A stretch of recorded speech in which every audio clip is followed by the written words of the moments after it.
Hello fellow God of War fans, my name is Anthony, or as people online know me, as Theronincosplay. I'm here to bring to you guys a cosplay tutorial series that will help you build your very own Thor armor. In this two-part series, we're going to go from the arm to the shoulder armor, utilizing leather and cloth to create a realistic depiction of Thor from Sony Santa Monica's God of War Ragnarok. Join me as we go over a step-by-step process. Now, some areas of this will not be in the video tutorial series, but as always, my social medias are open for any additional questions that you have. You'll also note that there are 3D printed pieces on parts of this armor. While we don't talk about these specifically in the cosplay tutorial, you can have access to them contacting me on social media websites. The models are readily available to complement some of your armor work. Can't wait to see what you guys build from this series, and thank you for joining me on this cosplay guide. I want to talk a little bit about the materials that you're going to be using to build out Thor's armor. The first of these is a soft cowhide skin. This is primarily used for stuff like the boots, boot covers, extraneous straps that'll be used around the arm guards, and a couple of accent pieces here and there on the waist. The second to this is going to be what you're going to use primarily through the outfit, which is the leather. Now, I've worked with two different types of leather throughout this build. One is the 3 to 4 ounce leather, which I use for thinner accent pieces and a bit more of layered effects on some of the armor. And the 6 to 8 ounce leather I use for the thicker, stronger portions, like we're going to use for the shoulder armor. The primary part that we're going to be focusing on with the shoulder and arm are built mostly with the 6 to 8 ounce leather, with the exception of any weave pattern that we work on. This is going to be utilizing mostly the 3 to 4 ounce leather because we need to keep it relatively light in order to get a good weave. It took me roughly about 5 to 6 cowhides total between all the materials, so this is a little bit of an expensive option. However, most of these principles can be applied to things like foam. It's just going to be a little bit of a different crafting and a different tool set. Now, the last of these pieces is going to be the cloth. For most of the outfit, I've used a heavy linen that's synthetic. Now, this guide isn't necessarily going to go over using the cloth for any portion that we're going to be working on, but these are used around the skirt, around the arm guards, a couple of accent pieces here and there, but I picked up about 3 yards of each fabric, and that did enough to cover the entire project. So we've gone through, we've created a plastic cast of both of our arms here. You don't need both, you only really need the pattern on one side, but I did it just to drape some of my other armor on here as well. Works also as a display piece later on down the road. So we're going to take this off though when we go into actual patterning here. Now, one of the key things I want you to know as we build shoulder armor here is we're going to build it up in layers, piece by piece by piece, at least for just the pattern size, because as we stack more leather armor on top of itself, we're going to need to be able to drape it over so we can actually get like the correct sizing of each piece individually.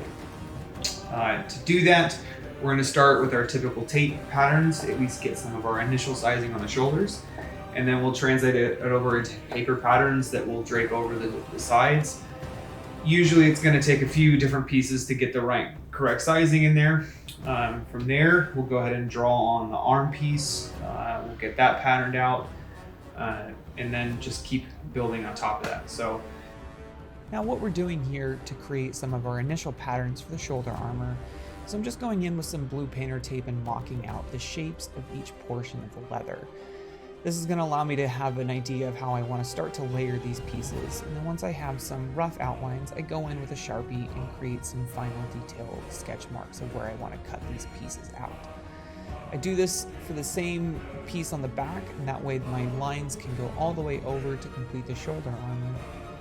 Now, I'm keeping some of these apart right now to get an idea of the different layered pieces, and I'll go in and start actually creating the duct tape forms one by one on top of that. Now you'll see as I transition into the arm, basically what I'm going to do here is draw out the shape and then start with the painter tape, fill in all of the empty space on the arm so that I can then layer in some duct tape. I'm using a heavier duct tape. This will allow me to pull off this entire segment of the armor and translate it into a paper pattern for leatherworking. All right, folks. So now we've gotten both of our paper patterns here laid out, but we've done both sides, so we've gone ahead and flipped them over, so we have all 4 laid out now.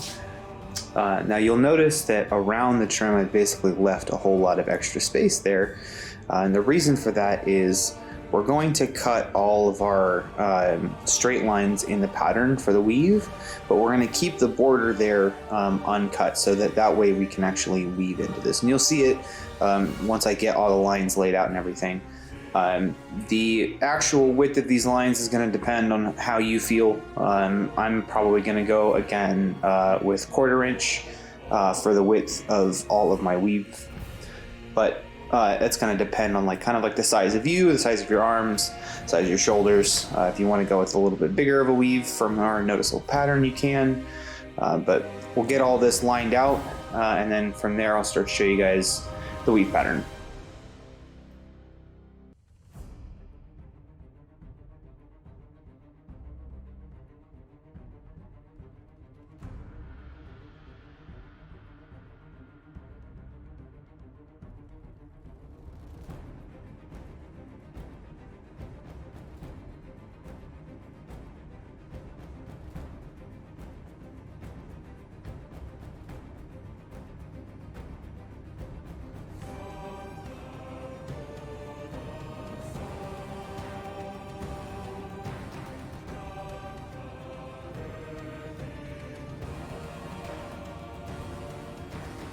Hey folks, so now we have all of our patterns laid out. We've gone through and we've cut our slots here for each of these armor pieces.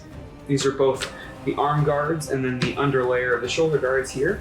So now we've also gone down and we've cut our individual strips into a few different sizes here.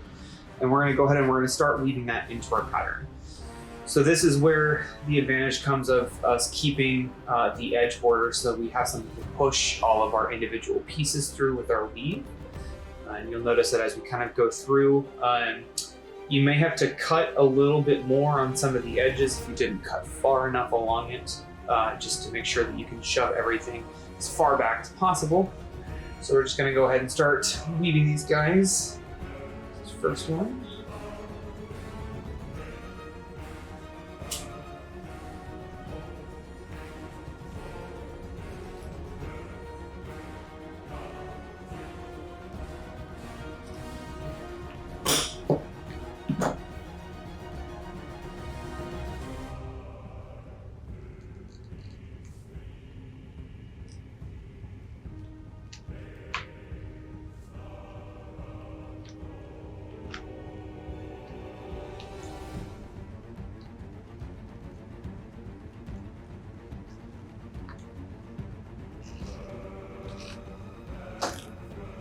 The key thing here is to make sure that you push it as much as you can. You'll probably keep shuffling these pieces back as you add more to it, because it'll apply more pressure, and you can keep kind of just making sure every piece is pushed all the way back to its absolute limit there.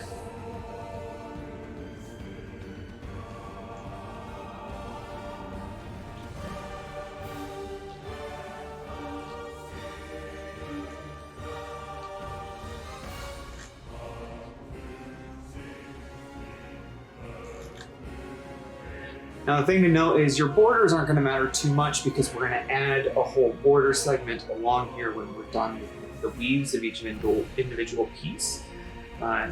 Once we're done with weaving everything here, we'll also go ahead and we'll wet everything down, and that'll allow us to shove everything and keep its shape as best as possible.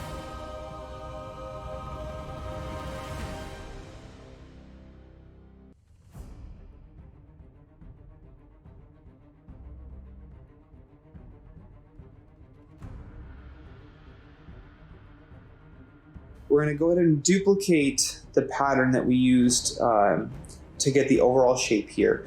And then we're going to cut out the trim from it to create a secondary pattern that allows us to trace our trim pieces. These will go on top of these and then wrapped around the sides, so that we have a nice border around each of these and to hold everything in place. We're going to take our original pattern, this piece right here, and we're going to trace out the trim that we want from it. So we have our trim right there. This is gonna leave us with an inner piece that now we can trace onto the leather cover, and that's going to look like this when it's done. So this will be the trim that covers on. Now that we have our piece dyed here, one thing we're gonna do with each of these covers is we're gonna add a little bit of an accent line, and this is really simple. So we're gonna go in with our swivel knife, and we're just gonna go in and cut in our borders here. So this is gonna be a pretty shallow border that runs across the whole thing. And then what we're gonna do to match the reference here is we're gonna take our Angelus paints. You can get these at any leather shop, you can get them online. These are specifically meant for leather and to bend with leather. So I would advise not using acrylic, but use acrylic if you absolutely have to. Well, we're gonna go in and we're just going to fill in all of these borders with that red paint. Like so.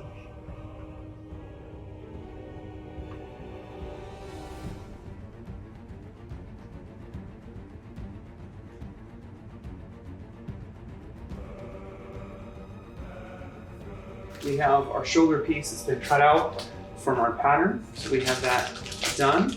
We've got our trim that is got all of our red lines already on it. So what we're gonna do is, first thing is we're gonna attach just the top trim first. We're gonna glue that down. We're gonna apply pressure onto all of these overnight, let it sit so that we have a nice strong bond on it. What we're gonna be using pretty much with all of our leather is barge contact cement. You can find this on Amazon, but please be careful with it. Wear a mask if you absolutely need to. It smells very strongly, and it is toxic, so be careful with your chemicals. So all we're gonna do is we're gonna go ahead and we're just gonna glue down all of these edges right here.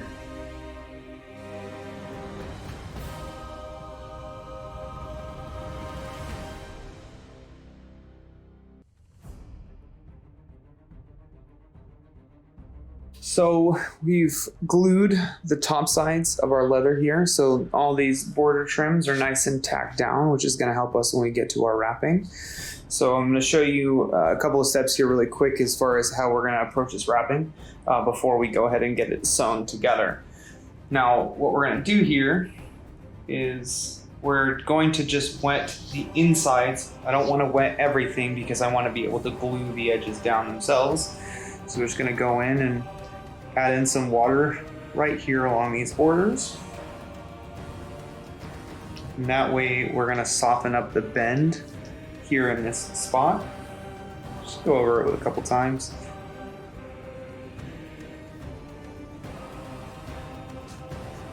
Now that that's set, I'm also gonna go in here with my swivel knife and I'm just gonna cut in a little bit of an edge here.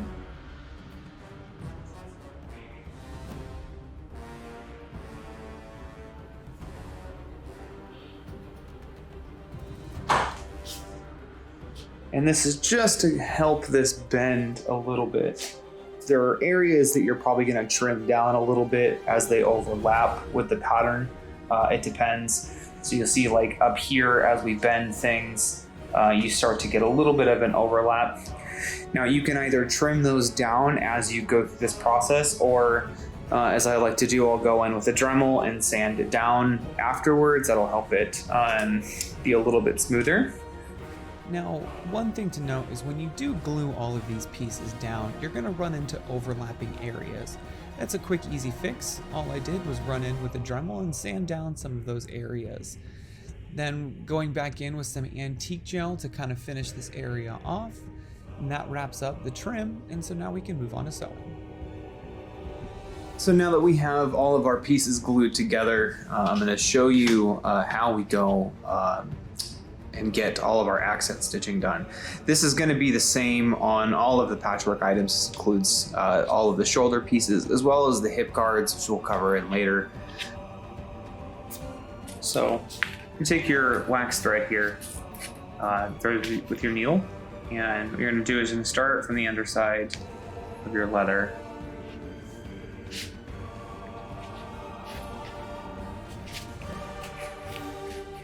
Now the important thing to note is you only want to go halfway with your leather, because we're going to halfway with your wax thread, because we're going to come back with the other direction.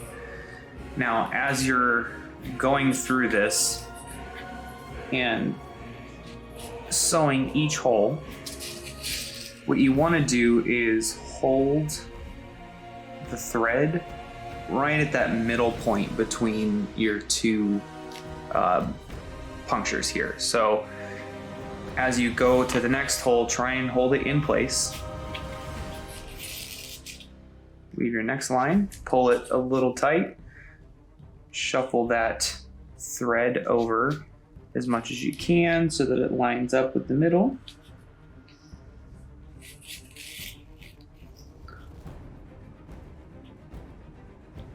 Pull it tight.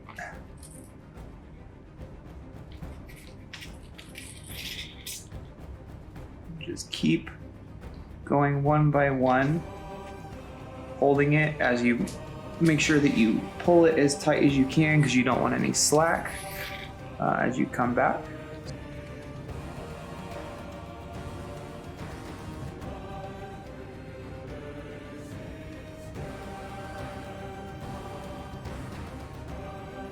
So now that you have the other side of the thread, again, this is why you kept only half of the thread pulled through when we started sewing, is you're gonna come back, but you're gonna go over this time instead of underneath. So same principle, you wanna make sure that you hold the thread where you want that crossover to happen.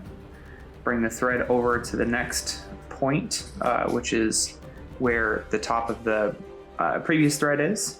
Come over the top.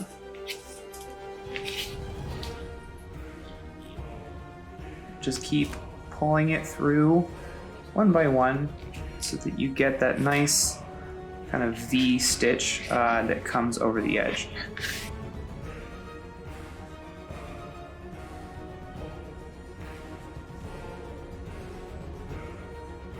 So we're going to go around the border for all of our patchwork pieces that we've done here. And then once we finish this, we'll get the straps buckled in on the top of this. We'll add our screw post to combine the edges here, and these guys will be good to go. All right, now while we have the other pieces curing, we're going to focus on these shoulder guards. These are pretty simple and straightforward. This is going to be our initial pattern right here. I already have the center cut out. But it's a pretty simple shoulder guard that we have. We picked this from our tracing for our arm, and we've gone and created two of them here. And the reason I've cut out this center is so that I can trace out a nice even trim along the whole thing. So I'll do that to both sides. Now for this, we're going to be using our swivel knife to cut all of our edges. We've got our edge beveler, and then the things we're going to use for tooling in this, we have a texturizer and a large bevel tool. So we're going to go through, do all the line work with the swivel first, and then we'll go through and do all of the tooling on this. I'll show you a picture of the line work and then of the tooling, so you have an idea of how to trace yours. It's important to note that when you get into tooling, probably wet the back sides of each leather, and then go ahead and with your swivel knife and cut in some nice deep grooves. This is going to be the basis for all of our tooling around on this shoulder piece.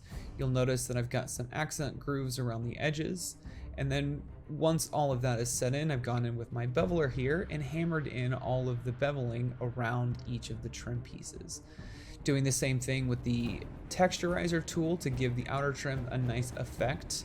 And then once we're done here, we've gone in with the antique gel, as you'll see, and we've gotten a nice worn look, but we've gone through with some sandpaper now, and this will give us a nice beat up, rough edged look to this leather. The amount of this is dependent on how much you want to wear down your leather, but I took sandpaper and really kind of started gritting down some of these armor pieces. So now we've got all of our buckles laid out here on the arm guards and then the upper arm guards. So I chose to keep the buckle portion of it on the inside of the arm. You can pick either one. On the inside of the arm is a little easier if you're putting this on by yourself. We will probably go in and disguise the gold ones on the upper shoulder guards, depending on how I think the final look is, considering those don't exist on the actual character. But we did need something to keep the wrap around the arm and to keep it held tight to the upper part of the bicep and shoulder. You'll notice that there is no strap on the lower part of the weaved shoulder guards, because for those are going to be held in by the extra straps that we have cut out from the cowhide, as well as the cloth wrap that's going to come from the forearm. So no need to add a buckle there. You can add a screw post if you want to hold them together a little easier. It's up to you. I just chose not to add anything there. But we'll get these guys lined up on the arms. Otherwise, they're pretty much done and ready to go. That wraps up portion 1 of our cosplay tutorial series for building out Thor. In this series, we were able to get the arm done, and in the next video, we're going to focus on the upper shoulder part. This will tie all of this together. We finished the patterning in the first part of this video series, and then what we'll do is we'll go over the leatherworking and all of the tooling used to create the upper shoulder armor. Stay tuned. I hope